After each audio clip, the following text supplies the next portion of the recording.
안식일이 다 지나고 안식 후 첫날 새벽에 막달라 마리아와 다른 마리아가 무덤을 보려고 갔습니다. 이 어느 때쯤일까? 그 마가복음 16장 2절에는 이 때를 매우 일찍이 해돋는 때라고 했거든요. 그런 때에 새벽같이 이 마리아 빈 무덤을 찾아간 여인들이 있었습니다. 이들은 다른 제자와 좀 다릅니다.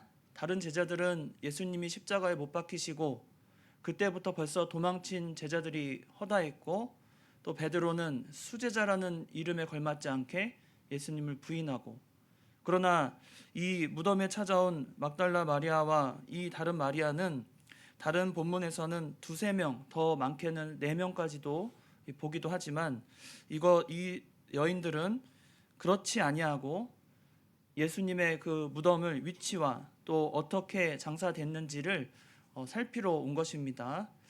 그들의 신앙이 어땠을까? 우리는 짐작컨대 그들은 예수 그리스도의 말씀을 온전히 순종했고 그대로 이루어질 것을 바라보면서 정확히 부활 신앙이 얼마나 있었는가 우리는 다 평가할 수 없지만 적어도 그들에게는 부활에 대한 기대와 믿음이 있었을 것을 저는 보고 있습니다. 왜냐하면 그들은 이미 막달라 마리아, 우리가 잘 알듯이 그 마리아가 이미 예수님이 살아계시는 동안에 귀한 향유를 가지고 부어드렸잖아요. 다 아시죠? 이미 예수님을 만나고 그의 가르침을 배우면서 또 자신의 예수님이 살아계실 때 자신의 오라버니의 그 부활을 경험했잖아요. 그런 마리아가 다시 향품을 가지고 예수님의 장사를 치르러 빈 무덤으로 찾아온 것입니다. 그는 예수님의 가르침을 헛되이 믿지 아니하였고 그 믿음을 가지고 빈 무덤에 예수님을 향해 진심 어린 마음으로 찾아온 거예요. 우리가 진리를 알고 깨달으면 예수님께 나올 수밖에 없게 됩니다. 이 자리에 나와 있는 여러분도 예수님을 믿고 또 바라보고 또 깨달았기 때문에 이 자리에 나올 수밖에 없는 거예요. 그냥 주일이니까, 부활절이니까 그래서 나왔다는 것이 아니라 우리의 믿음이 확실하기 때문에, 그 믿음이 나를 이끌었기 때문에, 그 말씀이 우리를 이 자리로 인도하셨기 때문에 이 자리에 나오게 된 겁니다. 여러분의 믿음을 의심하지 마세요. 저는 예전에 그 시골교회에 있을 때 저는 거기에 처음 이제 전도사로 부임하고 부활절을 맞이하고 거기 한 4년 정도 있었거든요. 안성이라는 곳에 있었는데 그곳에 부활절하고 추수감사절만 되면 나오는 분이 있어요. 그러니까 평소에는 안 나와요. 교회 가까워서 제가 일부러 찾아가고 나오시라고 하면 말씀은 하는데 뭐 바쁘고 뭐 핑계 뭐 여러 가지 이유가 있어요. 안 나와요. 52주 중에 단 2주만 나오는 거예요. 그때가 언제예요? 부활절, 추수감사절. 그러니까 다른 때는 거기로 그 차량 운행도 안 해줘요. 안 나오시니까. 계속 허탕만 치니까. 그런데 부활절이 되면 전날 전화가 와요. 자기 모시러 오라는 거예요. 자기 부활절 예배 드리러 간대요. 근데 저는 그분의 신앙을 믿습니다. 그가 52주 동안 2번만 나왔어도 그가 부활절에 하나님 앞에 예배 드려야 한다는 마음이 있다면 믿음이 있는 거예요. 잘하지 못해서 그럴지언정 믿음이 있는 겁니다. 여러분, 우리가 믿음이 있어요. 예수님께서 십자가에 못 박히시고 우리의 모든 죄를 사해 주셨다는 믿음이 있고, 또한 3일 만에 부활하셔서 그 부활의 완성으로 또 죄악, 사망의 권세를 이기셨다는 그 사실을 우리는 분명히 믿는 겁니다. 여러분, 그 믿음을 붙잡으세요. 지금은 잘하지 못했지만 이 마리아도 얼마나 확고한 부활의 신앙이 있는지는 잘 모르겠지만, 그러나 오늘 본문에서는 그가 확고한 부활하신 예수님을 만나고 그 믿음이 확고해졌다는 것은 우리가 알 수 있어요. 천사가 이 두 마리아를 만났을 때 이들에게 그 선포하고 증거하고 사명을 줍니다. 예수님께서 부활하셨다. 너희는 무서워하지 말고 십자가에 못 박히신 예수를 너희가 찾는 줄 내가 아노라. 이미 그들의 마음까지도 알죠. 그리고는 뭐라고 합니까? 그가 여기 6절에 보면 다 같이 읽겠습니다. 6절입니다. 시작. 그가 여기 계시지 않고 그가 말씀하시던 대로 살아나셨느니라. 와서 그가 누우셨던 곳을 보라. 이 막달라 마리아와 다른 마리아는 증인이 되는 거예요. 부활하신 예수님의 증인. 당시의 유대 사회에서 두 명의 증인이 이 사람의 말이 진실인지를 가릴 때 두 명 이상의 증인이 있으면 그걸 진실로 받아줘요. 그러니까 예수님의 부활은 이 막달라 마리아와 다른 마리아를 통해서 유대 사회에서도 인정할 수밖에 없는 역사적 사실이고 진리임을 증거한 겁니다. 대단한 역할을 한 거예요. 그냥 여인들이 찾아간 게 아니에요. 믿음 있는 여인들이 찾아간 게 아니라 하나님께서 인도하시고 주장하셔서 그 부활의 예수를 확실하게 증거하고 누구도 부인할 수 없는 사실을 우리에게 보여주는 겁니다. 그렇게 찾아간 거예요. 그리고 그 소식을 듣고 이 여자들이 어떻게 합니까? 8절에 보니까 무서움과 큰 기쁨으로 빨리 무덤을 떠나 제자들에게 알리려고 다름박질했대요. 무섭기도 하죠.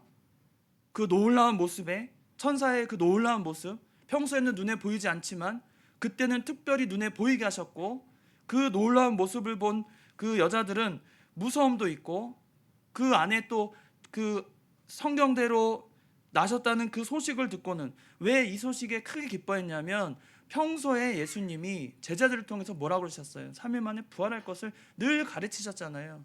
그 가르침이 그대로 성취됨을 봤을 때 얼마나 짜릿하고 얼마나 기쁨에 차였을지 우리는 이 현장에 없었지만 우리는 가히 느낄 수 있습니다. 여러분, 부활하신 예수님을 생각하면 우리 마음이요 막 쩌릿쩌릿해야 돼요. 감격에 겨워서 그럴 수 없었던 일이, 세상에 없었던 유일하신 부활이라는 역사가 우리 예수님을 통해서 이루어졌다고 우리 마음이 막 설레고 기쁨이 차서 잠을 이루지 못할 만큼 큰 기쁨에 사로잡혀야 돼요. 제가 서두에 말씀드렸죠. 어젯밤 잘 주무셨는지. 저는 잘 못 잤어요. 그 기쁨이 너무나 크고 그 감격에 피곤한 것도 있고 얼마나 설레는지. 새벽같이 일어난 것 여러분도 오늘 참 많이 나오셔서 감사했는데요. 그 기쁨을 함께 나누고 말씀을 나눈 것도 기뻤지만 이 부활의 신앙이 우리에게 있다는 것이 얼마나 큰 기쁨인지 모릅니다. 여러분, 그 신앙의 기쁨 안에서 사시기 바랍니다. 깨달으면 깨달을수록 우리는 그 기쁨 안에서 살 수 있어요. 막달라 마리아가 이 기쁨을 가지고 달려갑니다. 빨리 알려드리려고, 빨리 이 소식을 전하려고 다름박질하는 거예요. 그때 예수님께서 그들을 길가에서 만나는 거예요. 그리고 뭐라고 하시죠? 평안하느냐, 평안하냐. 이 평안하자는 말은 평소 인사말이에요. 유대 사회에서 평소에 우리나라 말로 하면 아유 안녕하세요 라는 말입니다. 평안하냐 말이 그냥 평소에 하는 말인데, 그 말을 듣는 마리아 그 여자들의 반응이 어떻습니까? 이게 더 중요해요. 평안하느냐, 예수님께서 평소에 우리에게 보여주신 온화하고 사랑이 가득한 그 인사의 말을 들었을 때 마음이 무너져 내리는 것뿐만 아니라 이 여자들의 반응이 더 중요합니다. 뭐라고 나옵니까? 9절에 보면 중간에 여자들이 나아가 그 발을 붙잡고 경배했어요. 여러분, 아무리 우리가 존경하고 또 정말 섬기는 우리의 그 어르신 아니면 선생님들을 만날 때, 너무나 막 존경스러운 분을 만날 때 막 어찌할 바를 모르잖아요. 막 인사해도 막 너무 영광이라고 하면서 이렇게 인사하잖아요. 근데 그 정도는 할 수 있지만 평안하느냐 예수님의 말에 그 여자들이 어떻게 했습니까? 나아가서 납작 엎드린 거예요. 그 발을 붙잡고 경배했다고 그랬어요. 이것은 신앙이 자란 걸 보여줍니다. 마리아가 신앙이 자란 거예요. 정말 예수님이 부활하실까? 어느 정도 부활 신앙이 있었다고 하지만 정말 보고 싶은 거예요. 예수님이 부활하신 그 예수님을, 기대하고 고대하던 그 예수님의 모습을 보고 싶었는데, 부활하신 예수님이 먼저 찾아와 주셔서 그 앞에 나타나실 때 그 모습을 보고 큰 확신을 갖게 된 거예요. 아, 진짜 내가 믿었던 이 믿음이 가짜가 아니구나. 내가 믿는 예수 그리스도가 가짜가 아니고 진짜구나. 이런 믿음에 그를 경배하려고 그 발을 붙잡은 거예요.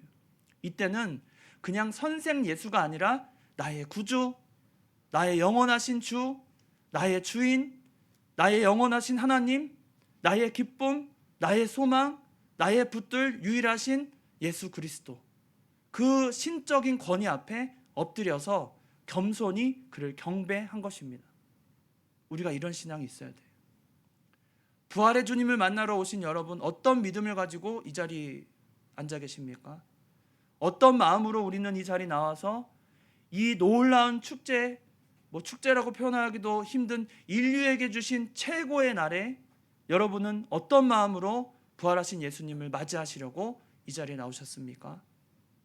우리는 우리의 믿음의 기초가 되시고 우리를 영원히 사랑하심으로 그 죽음의 권세를 다 이기시고 나를 위해서 부활하신, 곧 나도 부활할 것을 보여주신 예수 그리스도를 만나러 이 자리에 오신 겁니다. 그 예수께서 지금 살아계시는 거예요. 그 예수께서 과거에 이런 역사를 이루시고 지금은 영원히 살아서 우리에게 믿음의 창조주요 또 믿음의 완성자가 되셔서 여러분 앞에 서 계신 겁니다. 우리 예수님을 믿으세요. 예수님밖에 소망이 없습니다. 오직 예수님만이 이 일을 하실 수 있고 이 일을 통해서 여러분의 구원을 완성하셨어요. 그게 너무 놀랍고 감사한 거예요. 내 노력도 아니고 내 어떤 그 과정도 아니고 내 어떤 수고와 인내도 아니고 오직 예수님이 이렇게 부활하셔서 우리에게 주신 소망, 그것을 붙잡고 사는 저 여러분 되시기 바랍니다. 우리의 부활도 확증된 거예요. 여러분도 예수님과 같이 부활하십니다. 또 소망을 가지고 사망의 권세를 이기셨어요. 세상 사람들이 가장 두려워하는 그 죽음의 문제를 여러분은 해결함을 받으신 겁니다. 얼마나 놀랐습니까? 세상 사람들은 죽음의 끝에, 아니 자기 인생 꿈을, 요즘에 우리가 화요일날 전도 활동하잖아요. 아이들에게, 처음 온 아이들한테 꼭 물어봐요. 너가 열심히 사는 이유가 뭐냐? 공부 열심히 해서 뭐 할 거냐? 좋은 곳에 가고 좋은 직장을 갖고 내 꿈을 이루고 돈 많이 벌고, 그래, 그런 걸 다 이룬 다음에 너는 곧 무엇을 할 거니? 대답을 못해요. 그 다음엔 꿈이 없는 거예요. 그 다음에는 어떻게 될지 모르는 인생을 사는 그 믿지 않는 자들 가운데서 하나님이 우리를 택하셔서 우리에게는 그 끝을 알게 하시고 우리에게 소망을 주신 거예요. 이보다 놀라운 인생의 문제, 이보다 큰 인생의 문제를 해결하신 분이 오직 예수님밖에 없다는 거예요. 우린 그 예수님을 믿는 겁니다. 여러분은 그런 예수님을 믿는 거예요. 아주 특별하고 유일하고 오직 하나님의 뜻대로 일하신 그 예수님을 믿는 겁니다. 그런데 이 자리를 우리가 감히, 우리 불손하고 늘 제 가운데 빠진 우리가 어찌 감히 이 자리를 초청을 받아서 나오게 하신 것, 하나님의 놀라운 은혜일 수밖에 없습니다. 여러분은 지금 부활절 예배를 드리고 계세요. 이 부활절의 예배가 여러분의 신앙을 다시금 확고하게 그 신앙을 붙잡고 살아갈 수 있도록 변화시키기를 원합니다. 여러분은 말씀을 통해서 변화되기를 기대하고 오늘 마지막으로 고백하시기를 원합니다. 나는 부활하신 예수님을 믿습니다. 고백하시기 바랍니다. 나는 부활하신 예수님을 믿습니다. 예수님은 부활하셔서 여러분의 믿음을 확증해 주셨습니다. 이 믿음을 결코 잊지 마시고 믿음 안에 사는 저 여러분 다 되시기 바랍니다. 다 같이 기도하시겠습니다.